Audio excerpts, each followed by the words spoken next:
Assalamualaikum warahmatullahi wabarakatuh. Selamat pagi dan selamat berjumpa kembali pada materi biologi. Kali ini kita akan membahas tentang klasifikasi makhluk hidup.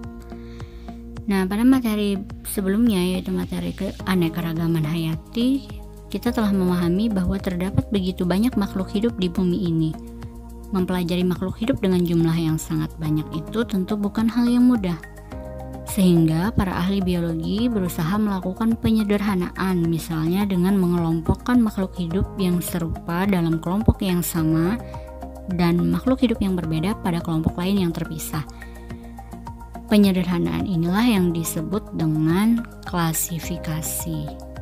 Jadi, klasifikasi makhluk hidup itu adalah satu cara memilah dan mengelompokkan makhluk hidup menjadi golongan atau unit tertentu.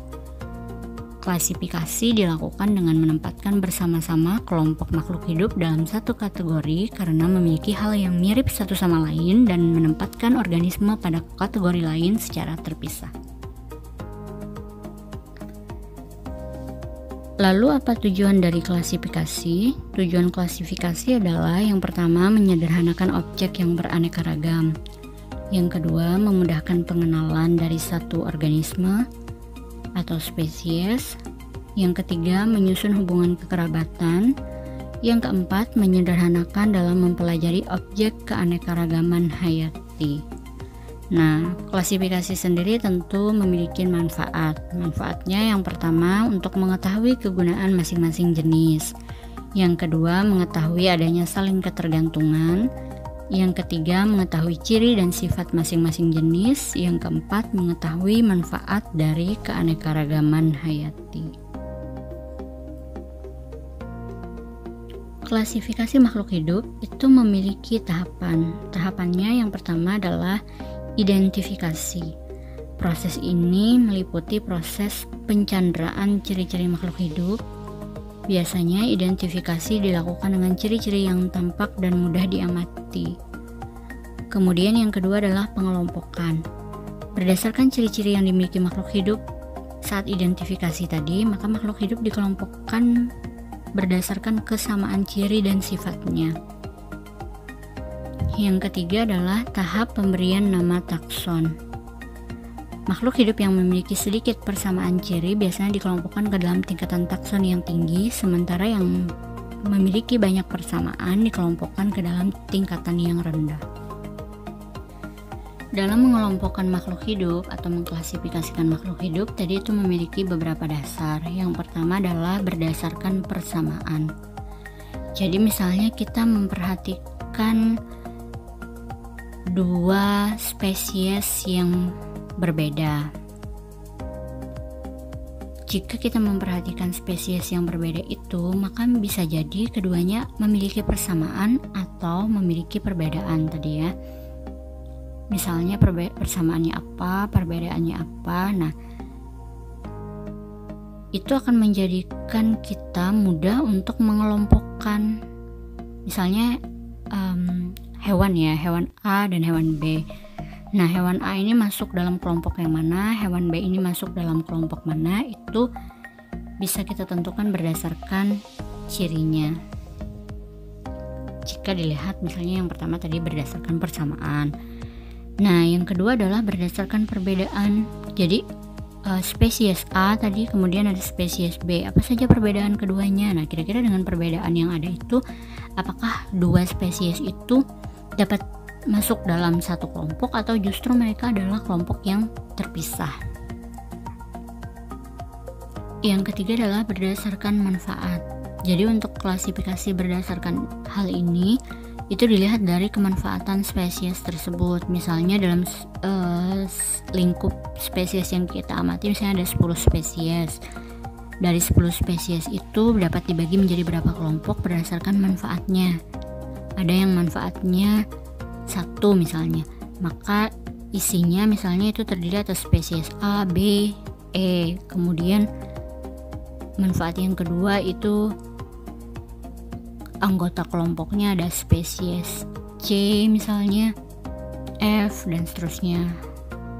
Atau misalnya kalau dibagi menjadi 3 kelompok, spesies A, B, C, D, E, F, G, H, I, J itu masuk dalam kelompok-kelompok mana saja. Itu bisa dilihat berdasarkan kemanfaatan dari masing-masing spesies. Nah, yang keempat, dasar klasifikasi adalah berdasarkan ciri morfologi dan anatomi. Ciri morfologi itu adalah ciri yang tampak pada bagian luar tubuh makhluk hidup, sementara yang anatomi adalah ciri-ciri yang ada pada bagian dalam tubuh makhluk hidup. Jadi ini bisa dijadikan sebagai dasar klasifikasi juga. Misalnya ada hewan bertulang belakang, ada yang tidak bertulang belakang, ada tumbuhan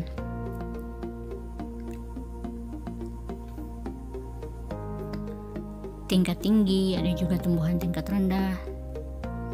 Selanjutnya ada juga dasar klasifikasi yang berdasarkan ciri biokimia. Jadi biasanya kan orang melakukan klasifikasi itu berdasarkan persamaan dan perbedaan. Itu adalah hal yang paling umum. Nah, pada tingkat perkembangan selanjutnya itu bisa berdasarkan ciri biokimianya. Misalnya ini bisa dilihat dari ciri-ciri yang digunakan saat klasifikasi itu tidak hanya morfologi, anatomi, dan sebagainya, tapi juga ciri biokimia. Misalnya ada atau tidak membran pada organel sel dari spesies tersebut dan seterusnya. Itu bisa jadi dasar bahwa spesies tertentu itu bisa masuk dalam kelompok tertentu. Kita tadi sudah membahas tentang dasar klasifikasi, lalu ada beberapa cara yang digunakan dalam klasifikasi. Ini kaitan dengan sistemnya. Yang pertama adalah sistem alami, yang kedua sistem buatan, yang ketiga adalah sistem filogenetik. Kita bahas satu persatu. Yang pertama dulu, sistem klasifikasi alami. Nah, sistem ini mengelompokkan organisme berdasarkan sifat-sifat morfologi atau bentuk fisiknya. Pertama kali sistem ini ditemukan oleh Aristoteles. Jadi dibagi menjadi makhluk hidup itu dibaginya menjadi dua kelompok, hewan dan tumbuhan. Selesai seperti itu. Nah, kemudian yang kedua adalah sistem klasifikasi buatan atau yang dikenal dengan istilah sistem artifisial. Jadi dalam sistem klasifikasi ini ada tujuan praktis. Misalnya mengelompokkan makhluk hidup itu berdasarkan kegunaannya. Pertama kali sistem ini dicetuskan oleh Carolus Linnaeus. Apa contohnya? Misalnya ada tumbuhan misalnya yang tergolong dalam kelompok sayur-sayuran. Nah, jadi masuklah di sana tumbuhan apa saja yang selama ini dimanfaatkan untuk menjadi sayur, atau misalnya ada tumbuhan untuk tanaman hias dan seterusnya. Kemudian yang ketiga adalah sistem klasifikasi yang menggunakan sistem filogenetik.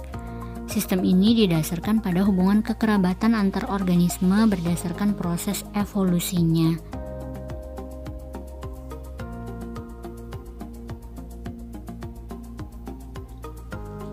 Nah, kita beralih ke sistem klasifikasi. Maksudnya ada beberapa pembagian. Jadi sistem klasifikasi itu berkembang ya. Berdasarkan tadi karena ada banyak dasar yang jadi pegangan atau pedoman dalam melakukan klasifikasi, maka kemudian klasifikasi itu dibagi menjadi beberapa. Yang pertama misalnya ada sistem klasifikasi dua kingdom. Ini yang paling sederhana karena seluruh makhluk hidup itu hewan maupun tumbuhan itu dibagi menjadi dua. Ada dunia tumbuhan, ada dunia hewan. Kemudian ada sistem klasifikasi tiga kingdom. Jadi di sistem klasifikasi ini ada tiga kingdom. Yang pertama ada kingdom fungi atau jamur, kemudian ada kingdom plantae, tumbuhan, serta kingdom animalia atau dunia hewan. Yang keempat adalah sistem klasifikasi 4 kingdom. Ini dibagi menjadi kingdom monera, kingdom fungi, kingdom plantae, dan kingdom animalia. Berikutnya untuk klasifikasi 5 kingdom itu dibagi menjadi kingdom monera, kingdom protista, kingdom fungi, kingdom plantae, dan kingdom animalia. Sementara untuk sistem klasifikasi 6 kingdom adalah sistem klasifikasi yang membagi menjadi 5 kingdom yang sudah disebutkan di atas tadi dan tambahan satu lagi yaitu virus. Jadi ada kingdom virus untuk klasifikasi dengan kategori 6 kingdom. Oke, tadi juga ada kita sebut istilah takson. Ada tadi kalau misalnya makhluk hidup itu memiliki banyak persamaan, itu biasanya dimasukkan dalam takson yang terendah. Sementara kalau dia memiliki sedikit persamaan, maka dimasukkan dalam takson yang lebih tinggi. Nah, bagaimana tingkatan takson itu? Jadi misalnya ada hewan sama tumbuhan ya. Jadi kingdom itu adalah tingkatan takson tertinggi dengan jumlah takson terbesar. Jadi tadi mau masuk kingdom yang mana? Ada sistem klasifikasi yang 2 kingdom kah, 3 kingdom, 4 kingdom, 5 kingdom, atau 6 kingdom. Kita misalnya ambil contoh, bisa dilihat di tabel, itu ada takson hewan sama takson tumbuhan. Nah, ada urut-urutannya. Yang pertama adalah kingdom, kemudian yang kedua adalah phylum, ini pada hewan, atau ada istilah divisi pada tumbuhan. Kemudian yang ketiga itu sama, ada kelas atau klasis.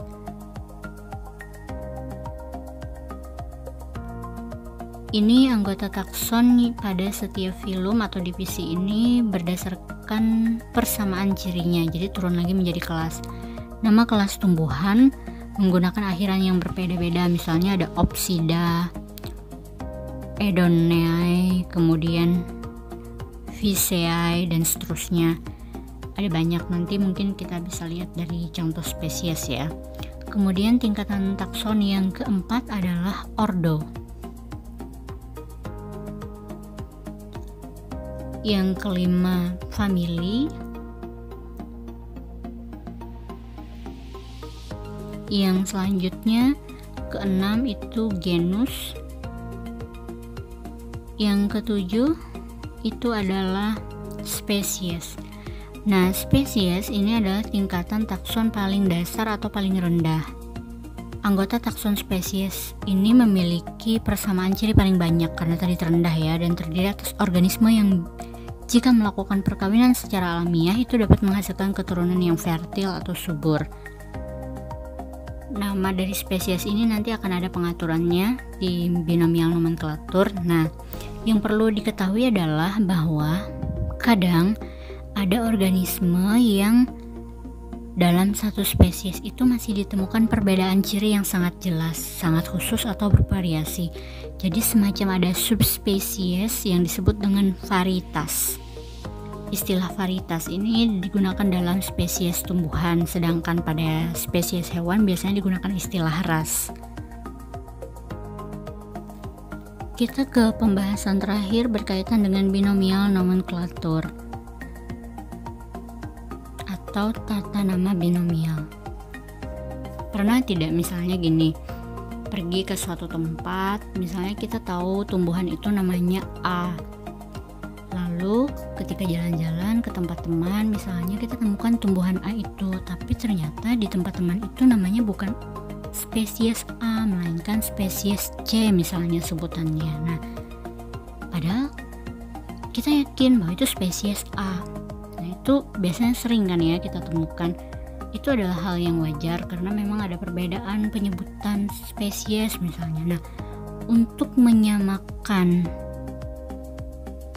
penyebutan spesies dalam arti maksudnya bahwa ketika kita menyebut A di daerah tertentu, maka itu sama dengan spesies C di daerah lain. Padahal spesiesnya yang itu-itu juga gitu, makhluk hidupnya yang itu-itu juga. Nah, untuk menyamakan itu ada istilah tata nama binomial atau binomial nomenklatur yang dicetuskan oleh Linnaeus. Ini untuk menyamakan persepsi bahwa ada satu nama yang biasanya disebut dengan nama Latin, yang ketika kita menyebut itu dimanapun orang akan tahu bahwa spesies yang kita maksud adalah spesies A, seperti itu. Nah, binomial nomenklatur itu adalah tata nama yang terdiri dari berbagai aturan yang menghasilkan cara penulisan.